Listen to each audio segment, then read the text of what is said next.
Hello, c'est Gaël de Keepop et je vais vous expliquer en 3 minutes comment vous servir de l'extension. C'est parti! Donc une fois que vous l'avez installé, vous allez pouvoir l'épingler sur la barre du navigateur. Si vous cliquez dessus, vous avez la fenêtre Keepop qui va s'ouvrir. Il y a plusieurs parties, donc la première c'est celle où vous allez pouvoir enregistrer vos propres prompts pour les jouer dans toutes vos apps. Et la deuxième partie, c'est un presse-papier classique, on y reviendra rapidement après. Le premier prompt qu'on a laissé, c'est corrige tes erreurs. Donc ça marche, corrige les fautes d'orthographe bien entendu.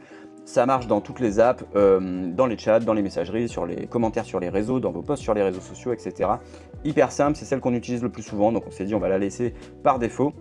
Et vous pouvez la modifier bien entendu, et vous allez pouvoir ajouter les vôtres en cliquant sur plus. Donc là je vais paramétrer le prompt 2, on va dire que je vais l'appeler English, je fais ça plus pour la forme que pour le fond. Le prompt ça va être très simple, traduit ce texte en anglais, et j'ai qu'à l'enregistrer et ce prompt est actif. Donc si je clique sur les pastilles, ça va jouer le prompt dans mes apps. La fenêtre Keepop, je peux l'agrandir. Ça c'est super sympa si vous voulez saisir un prompt qui a beaucoup de texte. Il faut savoir que la fenêtre contextuelle, ici où vous rentrez donc vos éléments pour le prompt, elle tolère jusqu'à 10 000 caractères. Donc vous allez pouvoir avoir des prompts avec beaucoup d'exemples, de restrictions, de conditions. C'est quasiment comme jouer des GPT directement dans vos apps.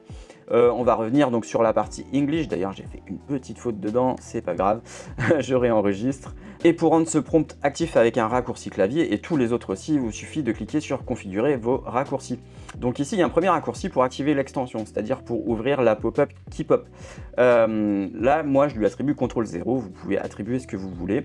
Pour jouer le prompt 1, donc corriger les fautes, je vais dire que c'est CTRL 1, c'est celui que je joue le plus. Pour jouer English, donc pour traduire mon texte, je lui attribue CTRL 2 et ainsi de suite. Petit tips, moi j'attribue les numéros en fonction de l'importance d'utilisation dans la journée. Donc je corrige tout le temps mes fautes dans les échanges, donc le CTRL 1 je sais que c'est le plus utilisé, le CTRL 2 ça va être le deuxième plus important de la journée, etc. etc. Et donc maintenant qu'on a fait ça, je peux fermer cet onglet, et là je vais donc écrire un mail. Alors c'est juste pour le test, je vais faire volontairement une faute d'orthographe, hop, ceci est un test.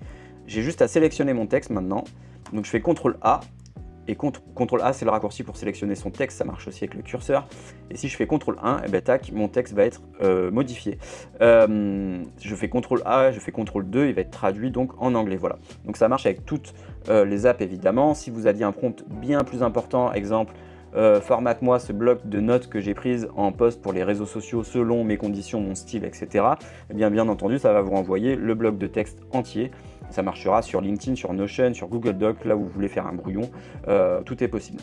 Si ça c'est compris, dans une seconde partie vous avez un presse-papier, rien de plus simple qu'un presse-papier. Ici on me demande souvent le prix de Keepop, je vais copier, hop, je vais coller dans les messages, donc ça c'est cool pour les réponses récurrentes, les URL qu'on envoie souvent sur de la documentation, etc.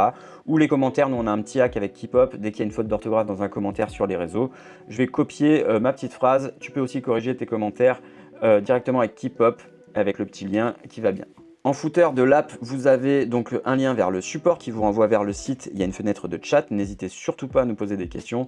Une documentation, donc ça c'est un Notion qu'on va nourrir d'exemples de prompts aussi en fonction de vos différents use cases. Si vous voulez nous les partager, on est tout à fait preneur. Un lien vers notre chaîne YouTube, on va essayer de faire du contenu, notamment sur le prompting. Et enfin, quelque chose d'important, si vous allez sur votre profil, ici, vous allez pouvoir obtenir 33% de réduction à vie sur tous vos abonnements avec un lien que vous pouvez partager à vos amis. Il faut savoir que si vous nous recommandez à 5 personnes qui viennent tester Keepop gratuitement, vous avez ces moins 33% à vie.